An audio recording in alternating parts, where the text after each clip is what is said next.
He's pissed because stupid people could luck out and ruin everything, screw up the master plan.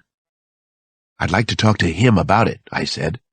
I was trying to stay as matter-of-fact as he was. If Seniji were here now, maybe we could talk. No, you're not on a level with him. You wouldn't understand anything he has to say. You don't have a clue about Seniji. Is he still angry? Is he angry now, being here in prison? What does Seniji think about being in this cell? He says, "Fuck you! Fuck you!" He lunged at me. He grabbed my shirt and tie, the front of my sport jacket. He was physically strong, but so am I. I let him hold, and I held on to him. We were in a powerful bear hug. Our heads came together and cracked. I could have broken free, but I didn't try. He wasn't really hurting me. It was more as if he were issuing a threat, drawing a line between us. Campbell and his guards came rushing down the corridor. Seniji Murphy let go of me and began throwing himself at the cell door. Spit ran from the side of his mouth. He began screaming, cursing at the top of his voice. The guards wrestled him onto the floor. They restrained him with difficulty. Seniji was much more powerful than his slender body would have suggested. I already knew that from experience. The RN followed them in and gave him a shot of Ativan. Within minutes, he was asleep on the floor of the cell. The guards lifted him onto his cot and wrapped him in a restraining jacket. I waited until they locked him in the cell. Who was in the cell? Gary Seniji? Gary Murphy? Or both of them? Chapter 51. That night, Chief Pittman called me at home. I didn't think he wanted to congratulate me on my work with Seniji Murphy. I was right. The Jefe did ask me to stop by his office the next morning. "What's up?" I asked him. He wouldn't tell me over the phone. I guess he didn't want to spoil the surprise. In the morning, I made sure I was clean-shaven, and I put on my leather car coat for the occasion. I played a little Lady Day on the porch before I left the house. Think darkness and light. Be darkness and light. I played The Man I Love, For All We Know, That's Life, I Guess, then off to see the Jefe. When I arrived at Pittman's office, there was too much activity for 7:45 in the morning. Even the Jefe's assistant seemed fully employed for a change. Old Fred Cook is a failed vice detective, now posing as an administrative assistant. He looks like one of the artifacts they trot out for old-timer baseball games. Fred is mean-spirited, petty, and supremely political. Dealing through him is like giving messages to a wax museum doll. "Chief's ready for you." He served up one of his thin-lipped smiles. Fred Cook relishes knowing things before the rest of us. Even when he doesn't know, he acts as if he does. "What's going on this morning, Fred?" I asked him straight out. "You can tell me." I saw that all-knowing glint in his eyes. "Why don't you just go in there and see? I'm sure the chief will explain his intentions." "I'm proud of you, Fred. You sure can be trusted with a secret. You know, you should be on the National Security Council." I went inside expecting the worst, but I underestimated the chief of detectives a little. Mayor Carl Monroe was in the office with Pittman. So was our police captain, Christopher Clouser, and of all people, John Sampson. It appeared that one of Washington's ever-so-popular morning events, a working breakfast, had been set up in the chief's inner sanctum. "It's not all bad," Sampson said in a low voice. In sharp contrast to his words, Sampson looked like a large animal caught in one of those double-clawed spring traps hunters use. I got the feeling he would happily have chewed his foot off to escape from the room. "It's not bad at all." Carl Monroe smiled jovially when he saw the chiseled look on my face. "We have some good news for you both. Very good news." "Shall I?" "Yeah, I think so. You and Sampson are being promoted today. Right here. Congratulations to our newest senior detective and our newest divisional chief." They clapped approvingly. Sampson and I exchanged quizzical looks. What the hell was going on? If I'd known, I would have brought Nana and the kids along. It was like those affairs where the president gives medals and thanks to war widows. Only this time, the dead had been invited to the ceremony. Sampson and I were dead in the eyes of Chief Pittman. "Maybe you'd like to tell Sampson and me what's going on here." I smiled conspiratorially at Monroe. "You know, the subtext." Carl Monroe had his magnificent smile blazing away. It was so warm and personal and genuine. "I was asked to come here," he said, "because you and Detective Sampson were being promoted. That's about it. I was very happy to come, Alex." He made a comic face. "At 7:45 this morning." Actually, it's hard not to like Carl sometimes. He's totally aware of who and what he's become as a politician. He reminds me of the prostitutes on 14th Street who will tell you a raunchy joke or two when you have to pull them in for soliciting. "There are a couple of other things to discuss," Pittman said, but then waved off the idea of any real substance entering the ceremonial conversation. "They can wait until after. There's coffee and sweet cakes first." "I think we ought to discuss everything now," I said. I shifted my eyes to Monroe. "Put it out on the table with the sweet cakes." Monroe shook his head. "Why don't you go slow for a change?" "I'm not going to be able to run for public office, am I?" said to the mayor. "Not much of a politician." Monroe shrugged, but he continued to smile. "I don't know about that, Alex. Sometimes a man changes to a more effective style as he gains experience, sees what works, what doesn't. It's definitely more satisfying to be confrontational. Doesn't always serve the greater good, though."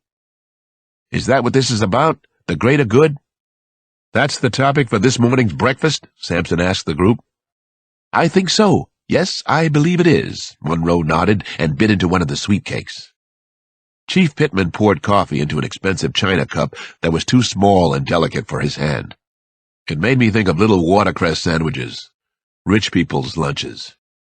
"We're bumping into the FBI, Justice, the Secret Service on this kidnapping case.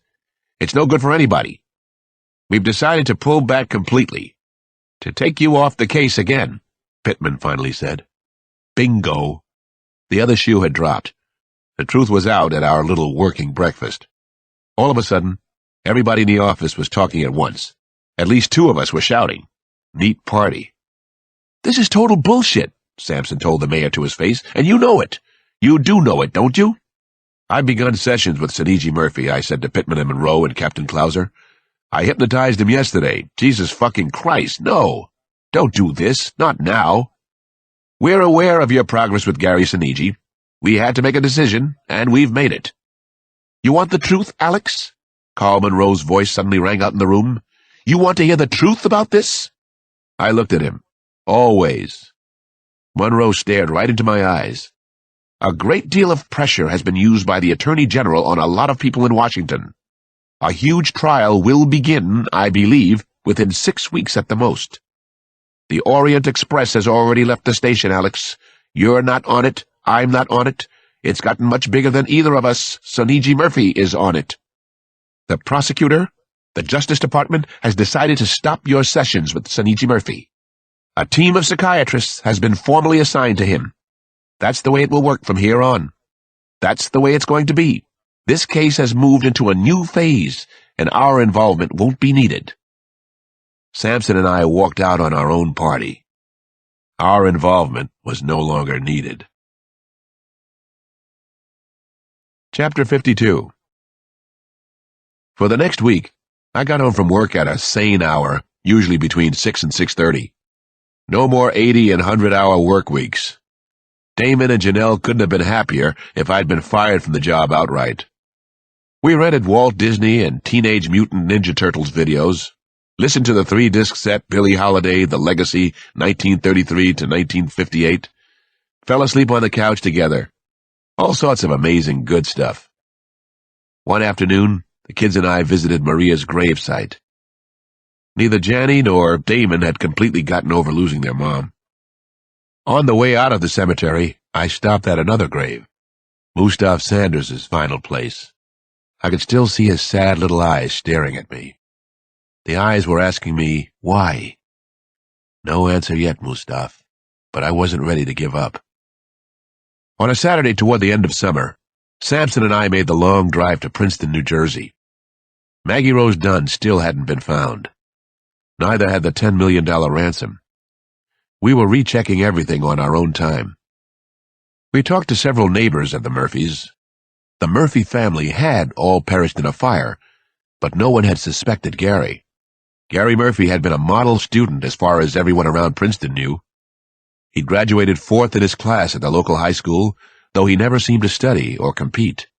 Nor did he get into any kind of trouble, at least none that his neighbors in Princeton knew about. The young man they described was similar to the Gary Murphy I'd interviewed at Lorton Prison. Everyone agreed, except for a single boyhood friend whom we located with some difficulty. The friend, Simon Conklin, now worked at one of the local produce markets as a greengrocer.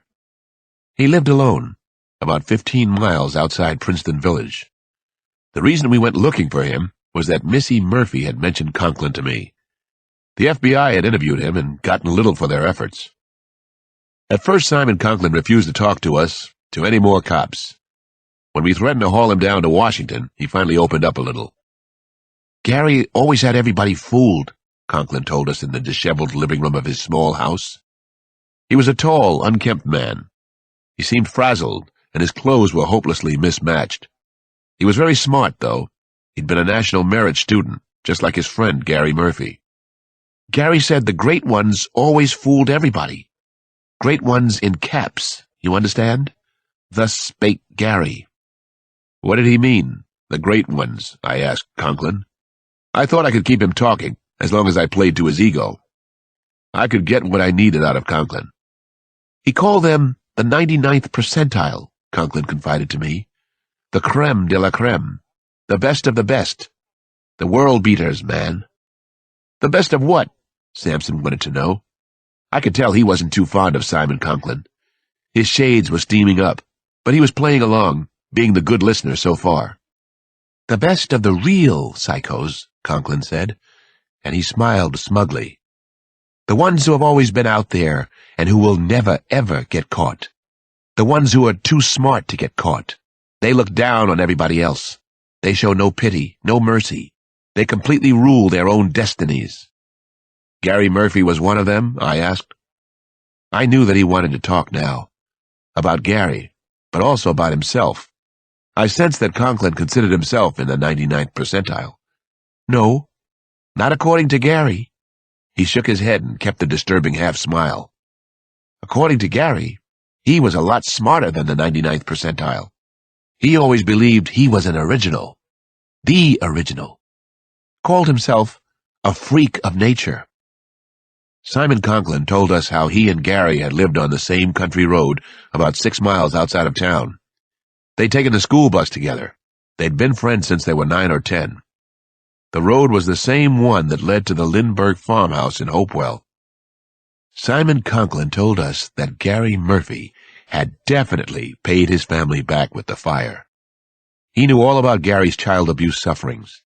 He could never prove it, but he knew Gary had set the blaze. I'll tell you exactly how I know his plan. He told me, when we were 12 years old, Gary said he was going to get them for his 21st birthday. He said he'd do it so it looked like he was away at school, that he'd never be a suspect. And that's what the boy did, didn't he? He waited for 9 long years. He had a 9-year plan for that one. We talked to Simon Conklin for 3 hours one day, then 5 more hours the following day. He told a series of sad and gruesome stories. Gary locked away in the Murphy basement for days and weeks at a time. Gary's obsessive plans. 10-year plans. 15-year plans. Life plans. Gary's secret war against small animals, especially pretty birds that flew into his stepmother's garden. How he would pluck off a robin's leg, then a wing, then a second leg for as long as the bird had the will to live. Gary's vision to see himself way up in the 99th percentile, right at the top. Finally, Gary's ability to mimic, to act, to play parts. I would have liked to have known about it while I was still meeting with Gary Murphy at Lorton Prison. I would have wanted to spend several sessions with Gary prowling around his old Princeton haunts, talking to Gary about his friend, Simon Conklin. Unfortunately, I had been taken off that part of the case now. The kidnapping case had moved way beyond me and Sampson, and Simon Conklin. I gave our leads in Princeton over to the FBI. I wrote a 12-page report on Simon Conklin. The Bureau never followed up on it. I wrote a second report and sent copies to everyone on the original search team. In my report was something Simon Conklin had said about his boyhood friend, Gary Murphy. Gary always said